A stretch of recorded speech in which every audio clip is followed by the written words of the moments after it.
Well, hello, everybody. I'm Erica Lukes here on a hot Friday evening in Salt Lake after a week of, well, quite intense media. I know that people from all over the world are watching very closely what is going on here in the United States, and we're going to have a lot to talk about with the unfolding events in the political climate. But first, I want to give a shout out to everybody that is following excuse me, we're having a little technical difficulties here. Obviously, there's some technical stuff going on with everything down, so you guys are going to have to bear with me across the world. Hopefully, we're not going to have much more of that here. You're not going to see video tonight because I've had a long week. I've had a parent of mine who has been in the hospital and is not doing super well. So I've decided to just go back to basics and just do audio only, which is kind of nice. I can sit here in my workout clothes with no makeup on and just chill and enjoy the conversation tonight. I want to say hi to Jim and Amy and Peter and Steve. I want to give a shout out to my partner, my research partner, Jack Brewer, who is with Expanding Frontiers Research. He is really the backbone of our organization. He has been a wonderful research partner, and I just popped into my email, my inbox, to see that we have got more releases from the Uinta County Sheriff's Department. So this is going to be good, guys. We are going to have some releases that are coming up about the deceased individual that was found outside of Skinwalker Ranch, that left a note for the caretaker of Skinwalker Ranch, Tom Winterton, who we've done extensive reporting on here at Expanding Frontiers. You can go to expandingfrontiersresearch.org to check out the work that we have done. I also want to give a shout out to Barry Greenwood, who is helping behind the scenes with adding information to our archive. So anyway, yes, I am in my jammies tonight. So this is great. My jammies, workout clothes, whatever, same thing.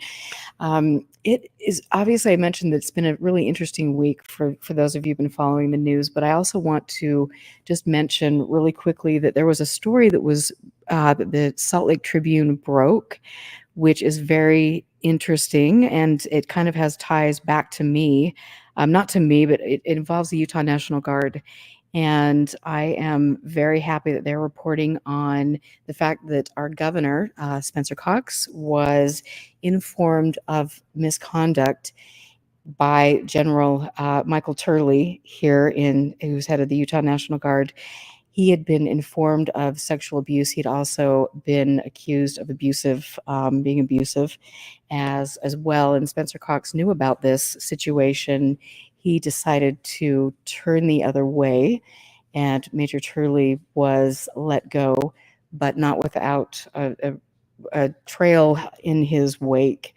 Again, as somebody here in Utah, it is really interesting to see the way law enforcement gets away with a lot of things. I'm sure that's the way it is around the country. The military gets a pass on things, and people in elected positions also don't want to do their jobs because it's just much easier to turn a blind eye to what's going on, especially when it comes to sexual abuse or domestic abuse. My fear is now, with the political climate, that is going to become increasingly worse unless we all stand up against what is currently going on. And now I'm going to bring in my friend and somebody who I've been following for a long time. We have a strange, the way we met, our origin story, our interactions over the years. And I'm looking forward to hearing Robert talk about that. I also want to just say, before we get Robert on, to go to, with the Trump news with J.D. Vance, Peter Thiel, you can go to expandingfrontiersresearch.org to check out the FOIA that we did and the blog post entitled SEC and FBI Probes invoke money, informants, and aliens. The U.S. Securities and Exchange Commission recently provided a 2020 no enforcement action letter issued to Peter Thiel, operated startup investment from Mithril Capital in response to a FOIA request submitted by EFR. So you can go there and check that out. Peter Thiel is an interesting cat, which we're going to talk about that tonight. My guest this evening, Robert Guffey, has been on my show a few times before. I enjoyed talking with him. This is going to be a lively conversation tonight. He's a lecturer in the Department of English at California State University, Long Beach. His most recent books are Cryptology. Okay, Robert, I knew I was going to do this. You've got to help a girl out. Cryptoscatology. Thank you. The first one. Yes. Yeah. Okay. And then we've got Dead Monkey Rum. I swear to you, I was like practicing and I'm like, okay, I know I'm going to mess up because I'm sleep deprived. And sure, I'm so glad that you were there to help me out with that. But you did Dead Monkey Rum in 2023, Operation Mindfuck, QAnon, and the Cult of Donald Trump, which is going to be great tonight. That was back in 2022, and it was described by Alan Moore as jaw-dropping and essential. Your other books include a Wonderland Award-winning nominated collection, Widow of the Amputation and Other Weird Crimes, and Bela Lugosi's Dead Until the Last Dog Dies. You have written so many things. Everybody here who's listening tonight absolutely knows about Chameleo, The Strange but True Stories of Invisible Spies, Heroin Addiction, and Homeland Security.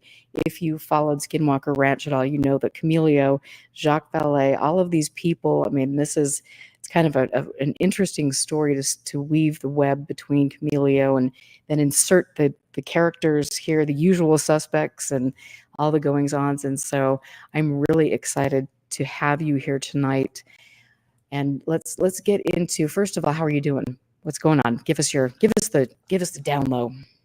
I'm fine at the moment. Yesterday was my 17th wedding anniversary. Oh, congratulations. And there's a little independent movie theater called the Art Theater that's on 4th Street here in Long Beach. And it just so happened that they were playing the 1931 Dracula last night with Bela Lugosi. And I've written 2 books about Bela Lugosi. Bela Lugosi's Dead, which is a novel, and then Bela Lugosi and the Monogram 9, which is a nonfiction book that I wrote with my friend Gary D. Rhodes, who's a film scholar. So Melissa and I decided to go see the 1931 Dracula last night. So as we were driving to the theater, we're listening to Trump's speech live, which was kind of weirdly appropriate to go, as we're going to see Dracula, to hear Trump talking. And so we were able to hear like the first 15 minutes of it. We go in to the theater, and then the trailers start for the upcoming films that the theater will be showing. And they show a trailer for a documentary called The Grab, Grab, The Grab. And it says, from the award-winning producers of Blackfish, major new documentary, investigative journalism, and it shows this team of ragtag journalists investigating this, what appears to be some sort of story of international intrigue. It's not clear at first as the trailer starts. Then you see one of the journalists says, well, at first I thought I was just investigating these private security firms. He goes, and then suddenly we were investigating invisibility cloaks. And I turned to Melissa and I just went, blah, blah, blah, blah, blah. What's going on? It's like in the middle, and then they show a brief image of an invisibility cloak in the middle of this documentary that's about investigating.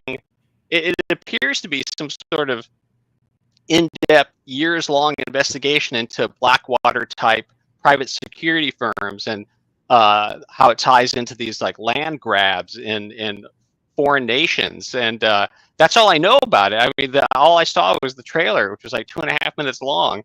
But somehow it eventually overlaps into Chameleo areas, which I wasn't expecting when the trailer started. But that's something that I'm going to have to see it. I knew when I wrote Chameleo that it was like putting a bottle, a message in a bottle and throwing it into the ocean. And I knew as the years went on, weird details were going to crop up in the news that actually backed up what the book is about. And for those of you who don't know, it's partially about experimental cutting edge optical camouflage technology being used to um, surveil and harass innocent people.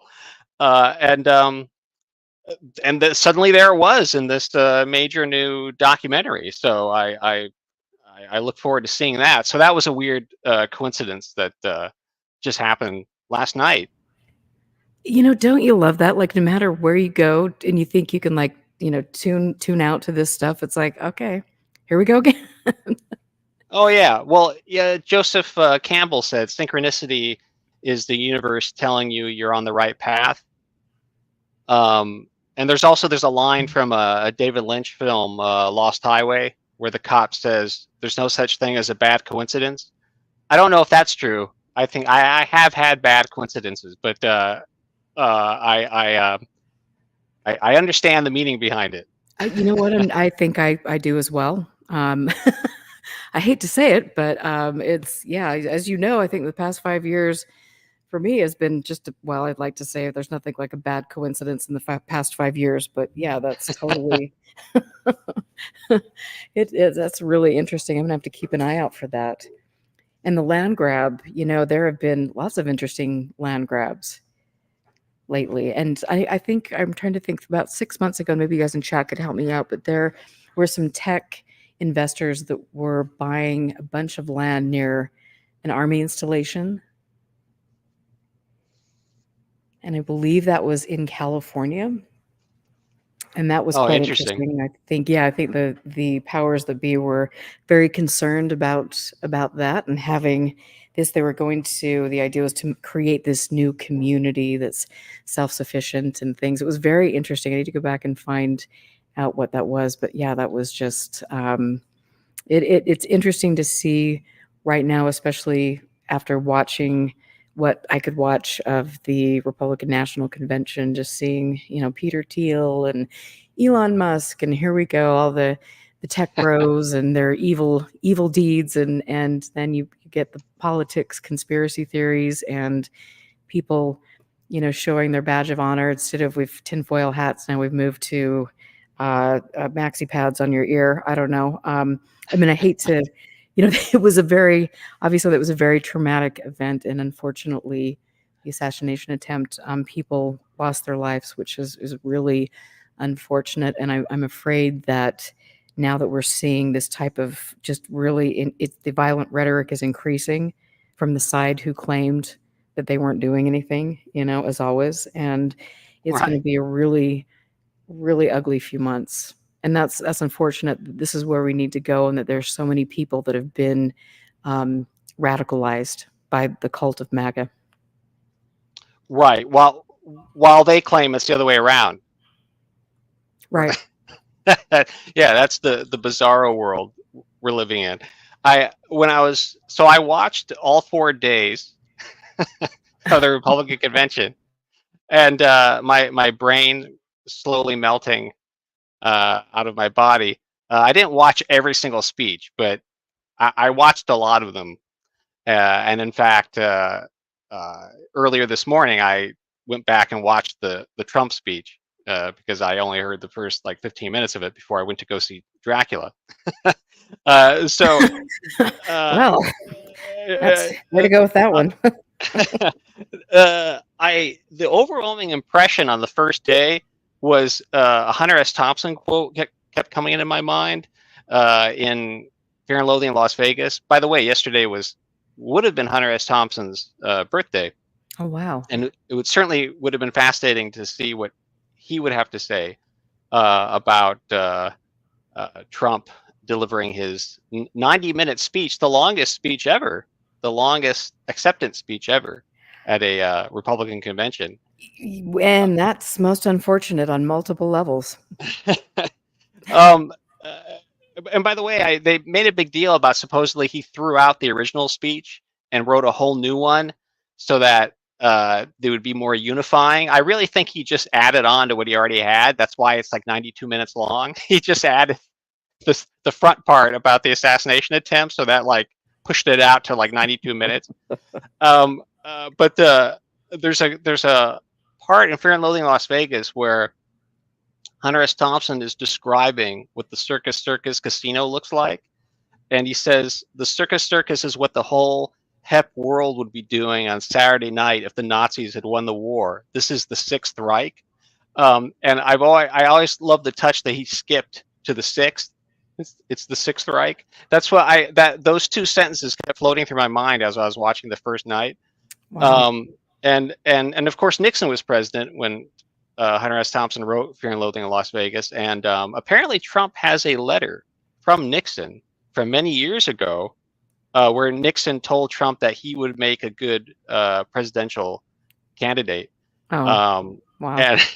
And there are weird similarities between Trump and Nixon, particularly the whole like silent majority concept. But I kind of have these like scattershot notes and observations like all floating in my mind at the moment. But when I wrote Operation Mindfuck, I gave it the subtitle QAnon and the Cult of Donald Trump.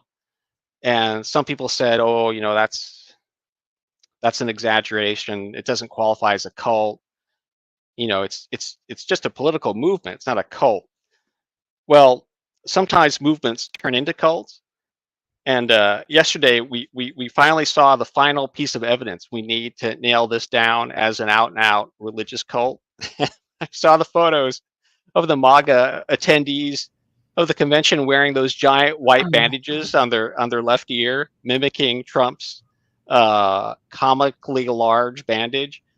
I realized, okay, we finally slipped over into just flat out, unmistakable madness. It's like early Christians deciding to wear crucifixes around their necks. I know. And I mean, I hate to laugh. I just put up on the screen the screen from BBC, a snapshot. Donald Trump supporters saw two sides of him. And then you can see, I mean, right there, talk about, yeah, we're not involved in a cult at all. I mean, it's what can you even say? Like, what can you think that somebody from a foreign country or partners in NATO would be? I mean, I'm sure that everybody's just looking at this going, what is going on in this country? It is insane. It's the kind of thing that Kurt Vonnegut or like Joseph Heller might have made up in like a dark comedy, you know, back in the 60s in some satirical novel, you know. I mean, they're literally wearing like religious paraphernalia to honor their deity. And 100 years from now, followers of the MAGA church will be wearing bandages, not knowing like where that imagery came from. it's Right. it's like that. It's that old Lenny Bruce joke about if Jesus had been tried and executed in the 20th century, we'd all be wearing little electric chairs around our necks. Like that, you can, in just a few years, we're going to see like devout Christians just throwing the crosses away and replacing them with a square white bandage on their left ear. You'll have like I can see like black velvet Jesus, you know, wearing a Band-Aid on the side of his head. My friend Catherine said they'll put a bandage on a wound they don't have, but they wouldn't wear a mask. We should start making fun of them for their ear diapers. It's madness. And what I noticed was, now there's always some amount of like back in 2000 when George W. Bush ran, you had a lot of Bible thumping going on, and that's common, but it seemed really pervasive this time. I mean, every single speaker, you know, was quoting from the Bible. And Kristi Noem of South Dakota quoted from the Bible, Tim Scott. And during the first day of the convention, Marjorie Taylor Greene said the hand of God was on Trump, which means that God went out of his way to murder a retired fireman in the audience rather than allow Trump to take the bullet. So that's God's wisdom, right? Yeah, and that has been that's been the backlash that we've seen from, different political figures making comments like that. It's just, it is so ridiculous and insulting and sad that people would actually say, that Trump was touched by the hand of God. I mean, it's no. I would think it would be Satan. I think perhaps, the Antichrist is here. I don't know what to say about that, but Well, if you're going to follow that kind of metaphysical line of thought, you could just as easily say the opposite, right? I right. mean, you could say, I mean, one thing it makes as much logical sense as the other. You know, there's a One lot makes of a lot more sense though. there's a lot of cognitive dissonance going on.